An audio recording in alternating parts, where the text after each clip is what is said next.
เรื่องย่อสงครามหมอลำทางช่องวัน31ทุกวันจันทร์ถึงพฤหัสเวลา 19 นาฬิกาตอนที่ 1ที่คณะหมอลำสาวน้อยเพชรบ้านแพงพิมพ์ดาวราชินีหมอลำดอกหญ้ามาจัดคอนเสิร์ตที่มีแฟนเพลงหนาแน่นเมื่อพิมพ์ดาวลงจากเวทีก็มีคำล่ามารอรับพิมพ์ดาวจึงถามหาชวินและพบว่าชวินมามีอะไรกับแดนเซอร์อยู่พิมพ์ดาวจึงตบแดนเซอร์แล้วไล่ไปแต่ชวินก็ไม่สนใจวายุจึงมาคุยกับพิมพ์ดาวว่าไม่ต้องคิดมากเพราะยังไงชวินก็ไม่ได้จริงจังกับใครนอกจากพิมพ์ดาวคิดหนักเรื่องชวินคำล่าก็บอกว่าจะมีน้องใหม่ชื่อว่าแอนนาอลิสาแอนนามาขึ้นคอนเสิร์ตในฐานะนางเอกหมอลำวายุจึงมาขวางไว้เพราะกลัวว่าจะมีปัญหากับวงเก่าของแอนนาและเมื่อ5 ปีก่อนแอนนาก็เคยเป็นแฟนกับวายุเธอใฝ่ฝันจะเป็นนักร้องของค่ายแต่ก็เป็นได้แค่แดนเซอร์เธอจึงเลิกกับวายุเพื่อไปทำตามความฝันวายุเสียใจมากและปัจจุบันเขาก็ยังตั้งป้อมกับแอนนาอยู่ชวินมาบอกกับพิมพ์ดาวว่าแอนนาจะเป็นนักร้องคนใหม่และให้แอนนาขึ้นร้องเพลงเปิดตัวเลยแล้วก็เป็นข่าวจนได้พอมีคนมาตีข่าวว่าแอนนาโดดวงเก่ามาขึ้นเวทีของสาวน้อยเพชรบ้านแพง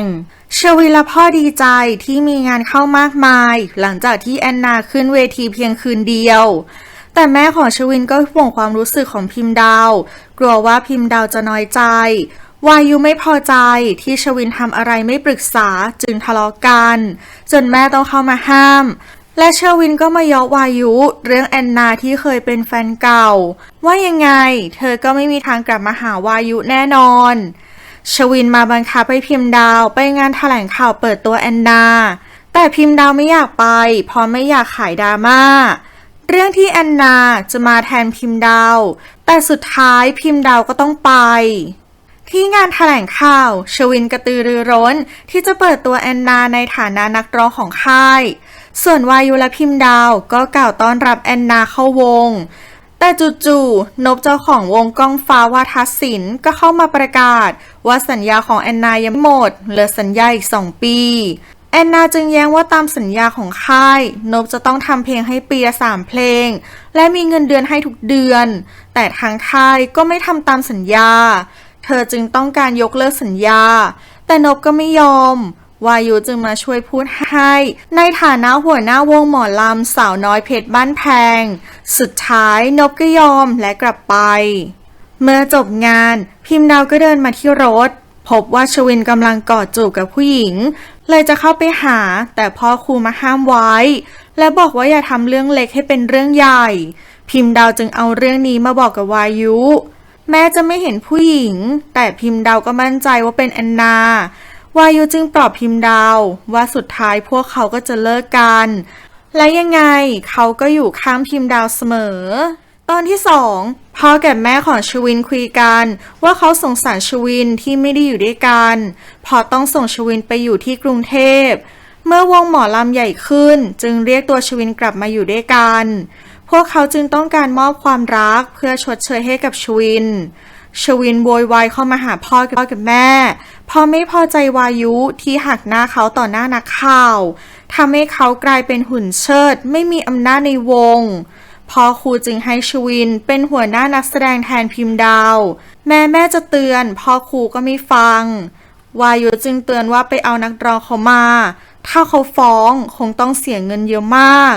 และตอนนี้วงก็ยังไม่คืนทุนที่เขาไปทำงานที่เยอรมันเพื่อลงทุนกว่า8 ล้านบาทชวินจึงเป่าหูพ่อว่าวายุล้ำเลิกบุญคุณทำให้พ่อครูโกรธและต่อว่าวายุเสียใจมากแต่แม่ก็เข้ามาปลอบส่วนพิมพ์ดาวที่แอบฟังอยู่ก็เสียใจแล้ววิ่งออกมาคำล่าตามมาปลอบพิมพ์ดาวพิมพ์โกรธที่ชวินเอาแอนนามาเป็นนักร้องแทนตนและยังจะมาลดตำแหน่งของเธออีกแต่พิมพ์ดาวก็เห็นแก่บุญคุณของพ่อครูแม่ครูที่เลี้ยงดูจึงอดทนไปก่อนจนกว่าจะหมดความอดทนวายุมาให้เงินกับน้องๆในวงแต่ก็พบว่าชวินเบิกเงินไปกว่า500,000 บาทเลยโกรธและสงสัยว่าชวินเอาเงินไปทำอะไรส่วนพิมพ์ดาวก็มีคนส่งข้อความมาบอกว่าชวินมาซื้อบ้านให้กับแอนนาอยู่พิมพ์ดาวจึงโกรธมากวายุขับรถพาพิมพ์ดาวมา มาถึงพิมพ์ดาวก็ด่าว่าและตบตีแอนนาชวินก็พยายามอธิบายว่าเขามาดาวบ้านให้แอนนาเพราะแอนนาเซ็นสัญญาเข้ามาอยู่ในวงเขาจึงดาวบ้านให้และเขาก็ไม่ได้มีอะไรกับแอนนาและพระแพงผู้จัดการส่วนตัวของแอนนาก็เข้ามาแล้วบอกว่าแอนนาไม่มีอะไรกับชวินเธอต่างหากที่เป็นเมียอีกคนของชวินพิมพ์ดาวโกรธมากจึงทุบตีชวินจนหัวแตกและกลับออกไปกับวายุระหว่างทางกลับพิมพ์ดาวคุยกับวายุว่าทุกอย่างจะไม่เหมือนเดิมอีกต่อไปและเธอจะทำทุกอย่างเพื่อตัวเองเสียทีเมื่อชวินกลับไปแอนนาก็ต่อว่าพระแพงว่าไม่ควรทำตัวแบบนี้พระแพงก็ยืนยันว่าเธอรักชวินและจะทำให้ชวินมาเป็นของเธอให้ได้เมื่อพิมพ์ดาวกลับมาถึงบ้านพระแพงก็ส่งคลิปมาในคลิปชวินบอกว่าเขาไม่ได้รับพิมพ์ดาวที่แต่งงานกันก็เพราะงานและเขาก็รักพระแพงคนเดียววันต่อมาที่โต๊ะกินข้าวพ่อครูถามหาชวินด้วยความอึดอัดใจพิมพ์ดาวจึงบอกกับทุกคนว่าพระแพงเป็นเมียน้อยและเธอก็จะหย่ากับชวินแต่พ่อครูไม่พอใจจึงด่าว่าพิมพ์ดาววายุเข้ามาห้ามแต่พ่อครูก็ไม่ฟังเอาแต่เข้าข้างชวินระหว่างนั้นแอนนาเอาเพลงของพิมพ์ดาวมาซ้อมวายุจึงเข้ามาต่อว่าเธอมาแย่งเพลงของพิมพ์ดาวชวินเข้ามาพร้อมกับพระแพงและชวินก็บอกว่าแอนนาไม่ได้แย่งที่เขาให้แอนนามาซ้อมเพลงนี้เพราะเขาต้องการให้พิมพ์ดาวกับแอนนาทำซิงเกิลเพลงด้วยกันแต่วายุโกรธจึงต่อว่าแอนนาว่าแย่งเพลงคนอื่นและต่อว่าพระแพงว่าแย่งสามีคนอื่นวายุจึงมาหาพิมพ์ดาวและเร่งให้ออกซิงเกิลเพลงใหม่พระแพงรีบมาบอกแอนนาว่าพิมพ์ดาวต้องการปล่อยเพลงตัดหน้าเธอและพยายามใส่ไฟให้แอนนาเกลียดพิมพ์ดาววันต่อมาชวินก็ให้แอนนามาเปิดตัวด้วยเพลงเดียวกันแต่มาโคเวอร์ใหม่ให้มันและสนุกขึ้นทำให้พิมพ์ดาวโกรธมากตอนที่3ที่งานเปิดตัวซิงเกิลเพลงของแอนนาพิมพ์ดาวก็มาและประกาศว่าเธอและชวินกำลังจะหย่ากันพระแพงทะเลาะกับพิมพ์ดาวแต่ก็สู้พิมพ์ดาวไม่ไหวจึงใช้ผีที่ตัวเองเลี้ยงไว้มาจัดการกับพิมพ์ดาวจนตกบันไดวายุจึงให้แอนนาไปรับหน้านักข่าวเพราะไม่อยากให้นักข่าวรู้แล้วเขาก็รีบพาพิมพ์ดาวมาโรงพยาบาลหมอบอกกับวายุว่าพิมพ์ดาวปลอดภัยแต่รักษาเด็กไว้ไม่ได้ทำให้พิมพ์ดาวเสียใจมากที่สูญเสียลูกที่บ้านโกรธมากที่พิมพ์ดาวไปบอกข่าวเรื่องหย่าทำให้เรื่องราวใหญ่โตวายุจึงรีบมาบอกว่าพิมพ์ดาวแท้งชวินและแม่กำลังจะไปเยี่ยมพิมพ์ดาวที่โรงพยาบาลพระแพงก็มาขวางไม่ให้ชวินไปและอ้างว่าจะมีสปอนเซอร์เข้ามาคุยด้วยแล้วจะให้เงินเยอะมากทำให้ชวินลังเลแต่แม่ก็ตัดบทให้ชวินไปเยี่ยมพิมพ์ดาวที่โรงพยาบาลส่วนเรื่องงานก็ให้วายุคุยไปก่อนแล้วแม่ก็ยังว่าพระแพงว่าอย่าทำอะไรให้มันประเจิดประเจ้อนักมันน่าเกลียดส่วนคนในวงก็ต่างนินทาเรื่องที่พระแพงเป็นเมียน้อยไปทั่วพระแพงจึงมาคุยกับแอนนาว่าที่บ้านของชวินไม่ต้อนรับเธอแอนนาจึงบอกให้พระแพงหยุดแต่พระแพงก็ไม่ฟังแอนนาจึงยื่นคำขาดว่าถ้าพระแพงไม่หยุดเธอจะไปอยู่วงอื่นแต่พระแพงก็เอาสัญญาของวงและสัญญาของพระแพงมาอ้างว่าแอนนายกเลิกสัญญาจะต้องเสียเงินเป็นจำนวนมากสุดท้ายแอนนาก็ต้องยอมชวินและแม่มาเยี่ยมพิมพ์ดาวตั้งใจว่ายังไงก็จะหย่าแต่ชวินไม่ยอมหย่าแม่จึงบอกว่าค่อยๆคุยกันเพราะยังไงแม่ก็ยอมรับพิมพ์เป็นสะใภ้แค่คนเดียวพระแพงมาทำของใส่ชวินให้ชวินรักและหลงเธอเพื่อจะได้วงสาวน้อยเพชรบ้านแพงมาเป็นของเธอ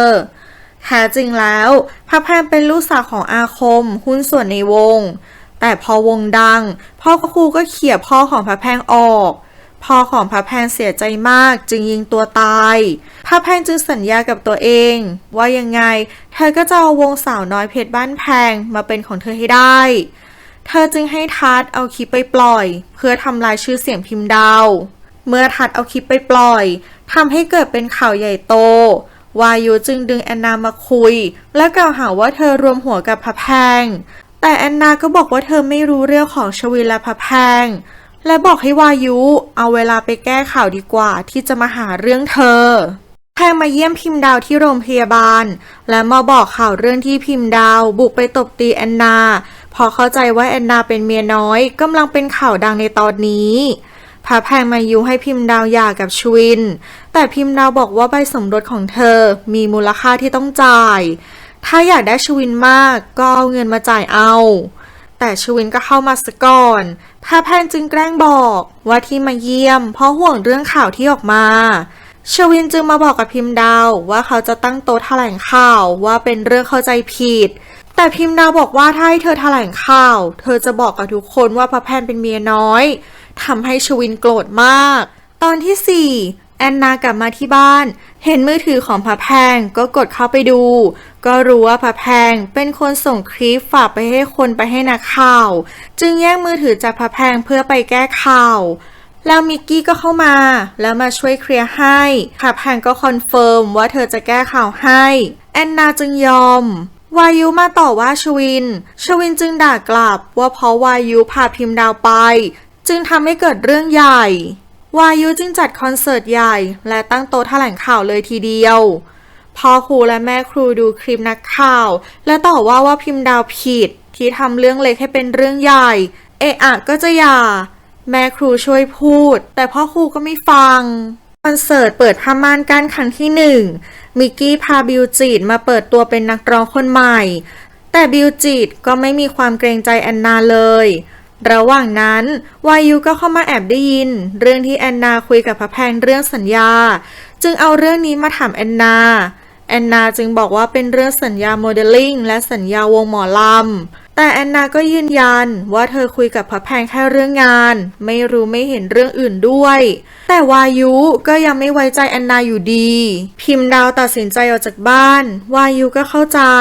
แต่พ่อครูก็ยังต่อว่าพิมพ์ดาวและทวงบุญคุณแต่สุดท้ายก็ปล่อยให้พิมพ์ดาวไป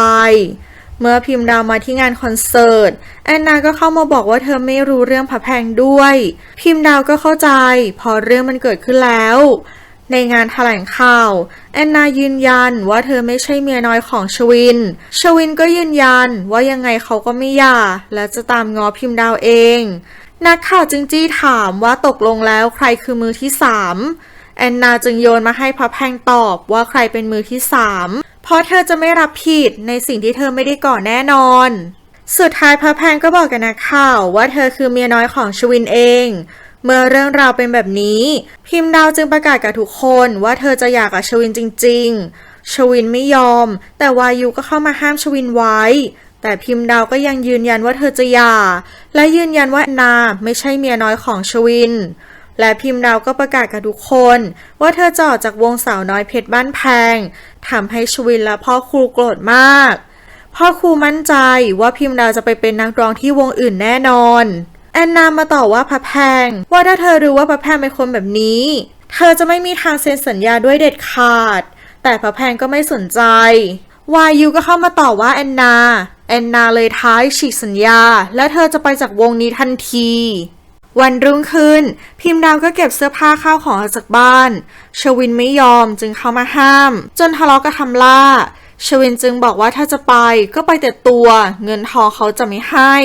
พิมพ์ดาวก็ยอมวายุและแม่ครูก็มาขอร้องแต่พิมพ์ดาวก็ยืนยันว่าจะไปพอครูที่โกรธว่าพิมพ์ดาวจะไปขึ้นวงอื่นจึงบอกว่าถ้าเธอไปก็ถือว่าเธอเนรคุณพิมพ์ดาวยืนยันว่าจะไปและกราบลาสุดท้ายพ่อครูก็ยอมแอนนาขนของออกจากบ้านและยกบ้านให้กับพระแพงเพื่อขอยกเลิกสัญญาแต่พระแพงไม่ยอมและพระแพงยังมีคลิปของแอนนากับวายุมาต่อรองด้วยแอนนาโกรธมากจึงขนของออกไป